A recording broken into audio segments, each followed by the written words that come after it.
tal? Sean bienvenidos a Clover Channel. Este no era el plan. El plan era tener un video como los he estado haciendo sobre las películas nominadas. Pero una cosa llevó a la otra y como no quería desperdiciar el guión que tenía escrito sobre cada nominada, decidí hacer este video a manera de darles mis comentarios sobre las cintas nominadas a Mejor Película y sobre la gala en general. En fin, vamos con la intro.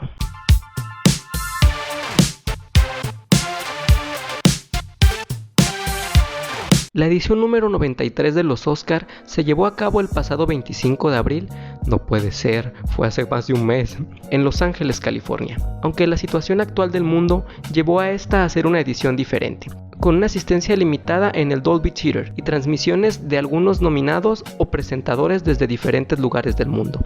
La gala en general fue bastante floja y aburrida. Siendo sinceros, los Oscar pierden cada vez más relevancia en el público. Prueba de ello es que la transmisión rompió récord mínimo histórico de audiencia. Aunque no se le puede echar toda la culpa a la ceremonia en sí, la pandemia afectó en gran medida a la industria, deteniendo rodajes, aplazando estrenos y mandando muchas grandes películas a plataformas de streaming o directamente pasando de estrenar en algunas ciudades.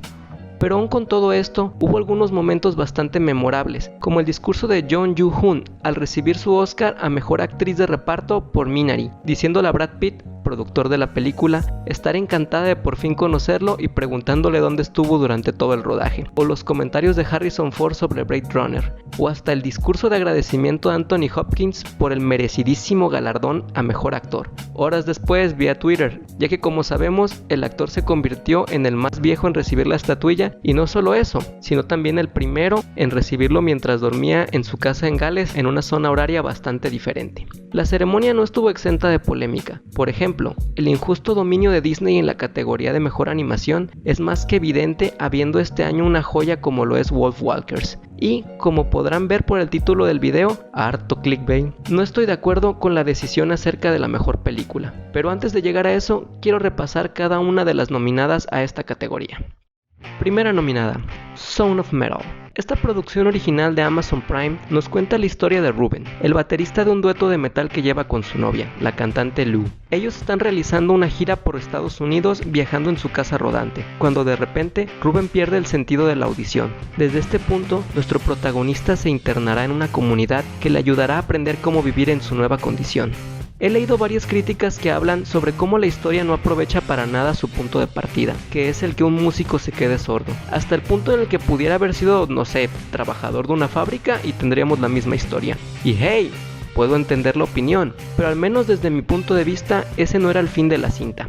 Esto es sobre retratar cómo es vivir sin uno de tus sentidos y el cómo salir adelante del duro golpe que representa. Y creo que la película de verdad hace un gran trabajo mostrando cómo es la vida de las personas sordas y el proceso de adaptación que esto conlleva. La evolución de nuestro protagonista a través de los personajes con los que convive en la comunidad es a partes iguales enternecedora y desgarradora. En gran medida gracias a la genial interpretación de Riz Ahmed. Aunque el título de la cinta pueda ser un poco engañoso, la película sí que se apoya en el hecho de que Ruben sea baterista, utilizando esto como herramienta para relacionarse con las personas de su comunidad y para una de las mejores escenas cerca del final de la película. Segunda nominada, Nomadland. Protagonizada por Frances McDormand, una de las mejores actrices de la actualidad en el papel de Fern y que aquí se lleva su cuarto Oscar, y dirigida por Chloe Zhao en su tercera vez en la silla de directora. Nomadland nos cuenta la historia de esta mujer que tras el fallecimiento de su marido y perder su trabajo en una fábrica debido a la crisis económica, decide emprender un viaje por todo el este de los Estados Unidos viviendo en su camioneta. Esta es una película complicada. No cuenta una historia como tal, más bien pretende crear un reflejo de una situación y un estilo de vida existentes en la actualidad en los Estados Unidos, a través de su protagonista y las personas que se encuentran en su viaje por la carretera. Son estas historias, estos pequeños fragmentos los que terminan formando el espíritu del relato. Debo confesar que mientras la veía me daba la impresión de que no pasaba nada, como si en todo momento nos estuviera preparando para contarnos algo trascendental, y sigues esperando hasta que salen los créditos y parece que esto no iba de nada. Una película sobrevalorada, vaya, con nada interesante más allá de la excelente interpretación de su protagonista y una fotografía preciosa. Aún no abandono del todo esa idea, pero creo que después de meditar puedo entender más su valor, que es, como comentaba al inicio, reflejar un estilo de vida compartido por muchas personas en nuestro vecino del norte. Tercera nominada, El juicio de los 7 de Chicago. Esta cinta de Netflix, dirigida por Aaron Sorkin y protagonizada por un reparto coral entre los que se incluyen nombres como Eddie Redmayne, Michael Keaton o Sacha Baron Cohen, sigue a un grupo conocido como los Chicago 7 o los 7 de Chicago. Un grupo de manifestantes opositores de la guerra de Vietnam, acusados de conspiración e incitación a los disturbios en la Convención Nacional Demócrata de 1968 en Chicago. A lo largo del metraje veremos tanto el juicio como los motivos que llevaron a los acusados a los tribunales. Así de buenas a primeras, pudiera parecer que esta película está muy orientada al público americano, y algo hay de eso. Se presentan y mencionan muchos personajes relevantes en la historia gringa, pero el relato que nos cuenta es muy universal, un relato sobre racismo, guerra, injusticia y paz, y he de decir que me ha encantado. Solo con el reparto ya tenía mucho a favor, entregándonos unos personajes geniales y muy originales, pero es que además la dirección y el libreto están a la altura, se mueve entre la comedia y el drama con maestría, haciendo que todo el viaje sea ligero sin dejar de ser interesante y conmovedor. Aplausos a su último tramo, que nos deja con un final para la memoria. Cuarta nominada, Mank, dirigida por David Fincher y protagonizada por el legendario Gary Oldman. Con un guión escrito por el fallecido padre del primero, Mank nos cuenta la historia del guionista Herman J. Mankiewicz y el proceso de desarrollo de la que sería su magnum opus, El Ciudadano Kane. Pero decir que la película solo va de esto sería quedarme muy corto. Lo que tenemos aquí es un relato de Hollywood, de una época de sus actores, directores, ejecutivos y hasta políticos, guiado por uno de los escritores más reconocidos de la época. El trabajo realizado en la ambientación es intachable. La escenografía y vestuarios nos sumergen por completo en la época. Esto sumado a su presentación en blanco y negro, con ese filtro de ruido tan característico, puede hacerla pasar perfectamente por una cinta más de la época dorada del cine. A estas alturas, el valor de algo como Ciudadano Kane es innegable. La película frecuentemente encabeza la lista de las mejores películas jamás hechas. Es un clásico eterno del séptimo arte, y lo que Mank nos cuenta es la cara B de esta historia. Las experiencias personales del escritor, con el que sería la inspiración para Kane, William Randolph Hearst, el magnate de la prensa y los medios estadounidenses, y las personas que lo rodean, sobre todo la esposa de Hearst y amiga de Herman, Myron Davis. He escuchado muchas críticas de cómo la cinta puede hacerse muy pesada, y lo entiendo. Es algo parecido a Once Upon a Time in Hollywood, sin ese toque tan característico de Tarantino. Te suelta una lista interminable de personajes y situaciones que parecen no decir demasiado, pero si sabes de quiénes están hablando, si tienes noción de la época y la industria, sin duda disfrutarás de esta carta de amor al cine de la época. Quinta nominada, Judas y el Mesías Negro.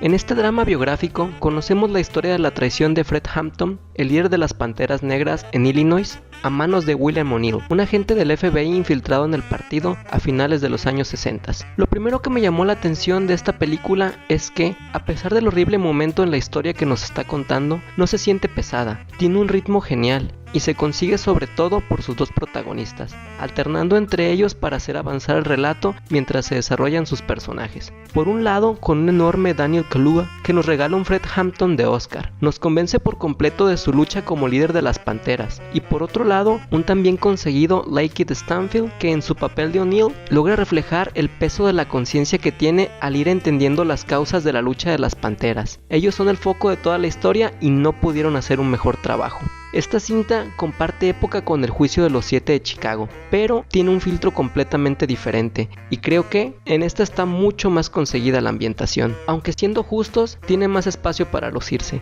En general me sorprendió, esperaba ver algo mucho más difícil de digerir que lo que está plasmado en la pantalla, que no es porque se mida a la hora de contar con crudeza las cosas si es necesario, sino porque está dotada de un ritmo genial, y como dije antes, un dueto de protagonistas inmejorable. Sexta nominada, El Padre. Wow, de verdad que esperaba mucho de esta cinta y terminó superando mis expectativas. Estoy tratando de dar el mínimo de spoilers en esta lista, pero de verdad les aconsejo saltar este puesto. Mientras menos sepas de esta película mejor, gana muchísimos puntos por sus sorpresas, siendo el debut en la silla de directora de Florence Seller, con un guión adaptado de la obra de teatro del mismo nombre y protagonizada por un inmenso Anthony Hopkins, que está, con permiso del silencio de los inocentes, ante la que para mí es la mejor actuación de toda su carrera. El Padre nos cuenta la historia de Anthony, un anciano de 83 años y su hija Anne, interpretada por una también genial Olivia Colman. que intenta cuidar de su padre mientras está empezando a desconectarse de la realidad. En serio que no quiero dar spoilers, pero diré que el origen teatral de la cinta pudo representar una limitante, pero la verdad es que fue todo lo contrario, implementando una técnica narrativa y de montaje que no hizo más que subir el de por sí alto nivel de la producción. La dirección también está increíble. Seller demuestra entender el lenguaje cinematográfico como toda una veterana, aprovechando los amplios y a la vez compactos espacios de cada cuarto para entregar una ambientación que casi roza al terror. ¿Y qué decir de los personajes? Todos cumplen con creces para hacer que el relato se sienta natural, destacando, como no, Anthony Hopkins, que logra no solo convencer de su personaje, sino que te mete de lleno en la piel del mismo y te hace sentir su temor y desconcierto. Simplemente genial. Séptima nominada, Minari. Escrita y dirigida por Lee Isaac Chung y protagonizada por Steve Yeun, Han Ye-ri, Alan Kim, Noel K. Cho y Jung Jung-hoon, Minari nos cuenta una historia más tradicional y humilde. Una familia inmigrante que viene a Estados Unidos en la década de los 80s a hacer su vida en una granja de Arkansas. Vaya, la típica historia de la búsqueda del sueño americano. Esto ya ha sido contado muchas veces, pero la película tiene suficiente identidad para terminar resaltando. Y es que es difícil no caer en los tropos típicos de este tipo de películas, como es el tener una mala cosecha o estar desconectado del resto de la sociedad. Pero las curiosidades típicas de la cultura de la familia coreana llenan la cinta de carisma, desde lo más sencillo como los diferentes platillos que cocina la abuela o, sin ir más lejos, la hierba que siembran los protagonistas que le dan nombre al relato. Pero también tenemos detalles mayores, como el fuerte sentido del deber que tiene la madre hacia la abuela, o los pequeños, aunque existentes toques de racismo que hay hacia la familia protagonista. El reparto coral está excelente, cada uno aporta a la cinta y está muy bien desarrollados, sobre todo el dueto comprendido por la oscarizada Jung-hoon y el pequeño Alan Kim, que son el corazón del relato, con una química entre nieto y abuela que es difícil evitar que te enternezca el alma.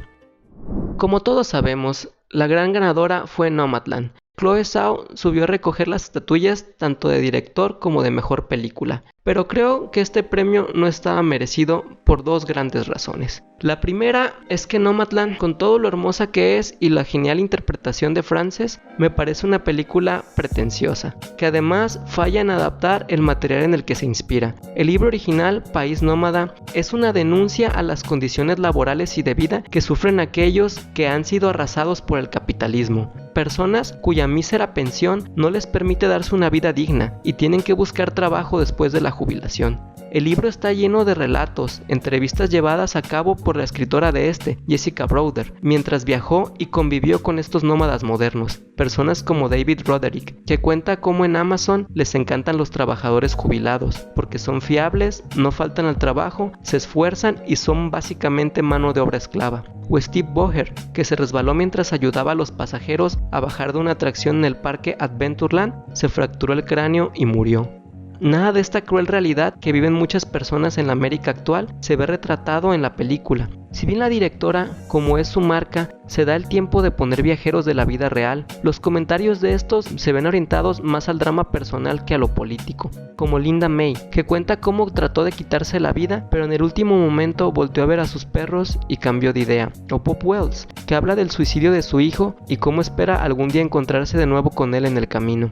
Son momentos duros, pero se alejan de la crítica, presumiblemente para evitar conflictos y traer la película más a lo mainstream. La directora habló en una entrevista de cómo decidió enfocar el relato en el viaje de la protagonista, en cómo vive su duelo, pero al menos en mi opinión, esta decisión le quita fuerza a lo que pudo ser un crudo relato sobre una realidad que comparten muchísimas personas. Y la otra gran razón es que hay una película que para mí se merecía de lleno la estatuilla, que no es otra que The Father. La cinta de Hopkins es completamente genial, me conmovió a un nivel muy profundo, y es que contaba con todas las papeletas para hacerlo. El tiempo es algo indetenible y nos va a arrastrar a todos. El ver cómo nuestros seres queridos poco a poco van dejando de valerse por sí mismos, necesitando de ti, cómo por más que quieras no puedes ayudarlos, es uno de los sentimientos más desgarradores que he tenido la tristeza de experimentar, y estoy bastante seguro que no estoy solo en esto. Pero el reflejar esto con maestría no es el único logro de The Father. Su manejo de la cámara logra unos planos preciosos pese a sus cerrados escenarios. La música es justa, no temiendo dejar el silencio cuando la escena lo amerita, y el montaje es el gran truco de la obra. Es lo que me hizo enamorarme por completo de ella. Consigue meternos por completo en la piel de su protagonista y así sintamos su miedo. No puedo más que recomendar una y otra vez que veas esta cinta, que para mí es la justa ganadora. Y bueno, eso fue todo por hoy. Espero tener el siguiente video pronto. Quiero hablar un poco de la saga Souls, aprovechando que terminé todos los juegos. Así que nada, si les gustó denle like y nos vemos en la próxima.